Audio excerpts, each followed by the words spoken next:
नमस्ते साथीहरू। चाहे घर होस् या अफिस, स्कुल होस् या कलेज, मन्दिर होस् या चिया पसल, अहिले सबैतिर एउटै कुराको चर्चा छ, त्यो हो नेपाली क्रिकेट। कुनै समय थियो नेपालमा पनि क्रिकेट खेलिन्छ र भन्दै अचम्म मान्थे विश्व। तर आज विश्वले नै नेपाली क्रिकेटको चर्चा थाहा पाइसकेको छ। कुनै बेला आइसिसीले नै खासै मतलब नगर्ने नेपाली क्रिकेटलाई अहिले एकदमै गम्भीरताका साथ चासोमा लिएको छ। आज हामी जान्नेछौँ यो छोटो समयमा कसरी सम्भव भयो, कसरी क्रिकेट हजार लाख हुँदै आज करोडौँको खेल बनेको छ नेपालमा। यसको पछाडिको रिजन के छ, आउनुहोस् गहिराइमा पुग्नेछौँ।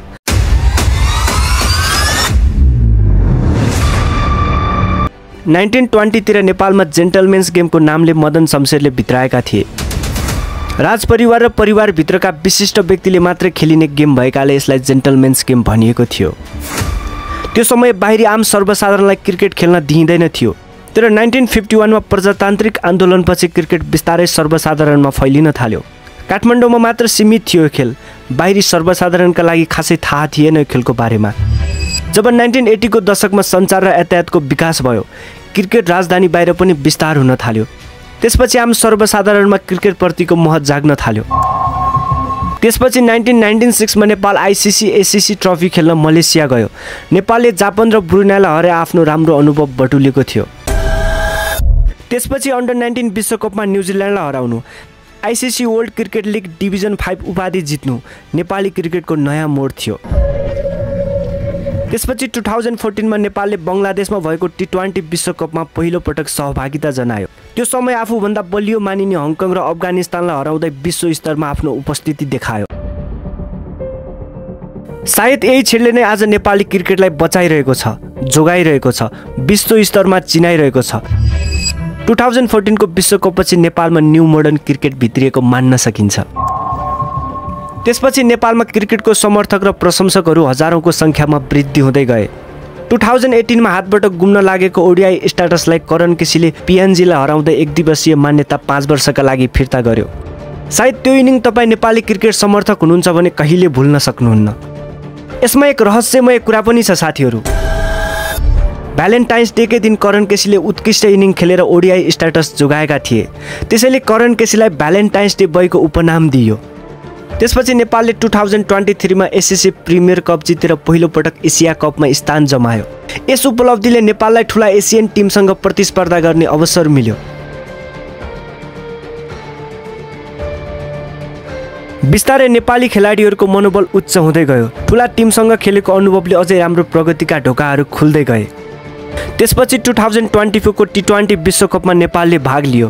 त्यहाँ पनि नेपालले सनसनीपूर्ण प्रदर्शन देखायो। दक्षिण अफ्रिकासँग टक्करको गेम खेलेर अफ्रिकाको सातो हराम गरिदियो। सायद अब नेपाल कमजोर छैन, कमजोर त हाम्रो सोचाइयो भन्ने भनाइलाई पुष्टि गरिदियो।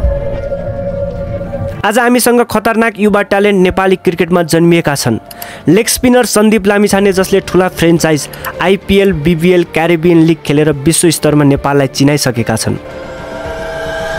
कुशल भुर्तेल, कप्तान रोहित पौडेल, दिपेन्द्र सिंह ऐरी, आरिफ शेख जस्ता ट्यालेन्ट खेलाडीहरूले आज नेपाली क्रिकेटलाई माथि उठाइरहेका छन्।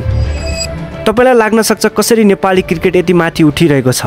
के हुन सक्छ यसको मेन रिजन? आउनुहोस् म भन्नेछु।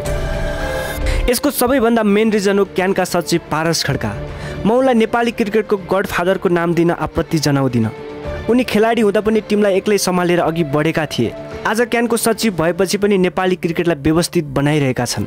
उनको एक सपना छ नेपाली क्रिकेटलाई अझ नयाँ उचाइमा पुर्याउने। यसका लागि उनी प्रतिबद्ध भएर लागि परेका छन्। उनी क्यानको सचिवको रूपमा आएपछि सिनियर टिमको खेलाडीहरूको तलब 1 लाख रुपियाँ पुर्याएका छन्। क्रिकेट समर्थकहरूको समस्या हल गरिदिएका छन्। नयाँ र राम्रा कोचहरूलाई भित्राइरहेका छन्। यस अनुरूप हामी सही रिजल्ट पनि पाइरहेका छौँ। यो थियो एक नेपाली क्रिकेटमा जोडिएका उपलब्धिहरू। भनिन्छ जहाँ उपलब्धि छ त्यहाँ समस्याहरू पनि रहन्छन्। आउनुहोस् जान्नेछौँ के समस्या छन् नेपाली क्रिकेटमा। नेपाली क्रिकेट यति धेरै माथि पुगिसक्दा पनि हामीसँग एक स्तरीय क्रिकेट मैदान छैन। काम चलाउनका लागि टिहु मैदान मात्र छ हामीसँग। अभाग्यवश भनौँ या दुर्भाग्यवश सरकार वर्षेन्यौ परिवर्तन हुन्छ तर त्रिवी मैदानको हालत भने उस्तै छ। यदि साँच्चीकै नेपाली क्रिकेटलाई अझै माथि पुर्याउनु छ भने खेलाडी, समर्थक र क्यान मात्र लागि परेर हुँदैन, सरकारको पनि ध्यान उत्तिकै आवश्यक पर्छ। अब प्रश्न तपाईलाई के लाग्छ, नेपाली क्रिकेटलाई अझै अगाडि लैजान के कस्ता कदमहरू चाल्न आवश्यक छ? कमेन्ट गर्नुहोस्।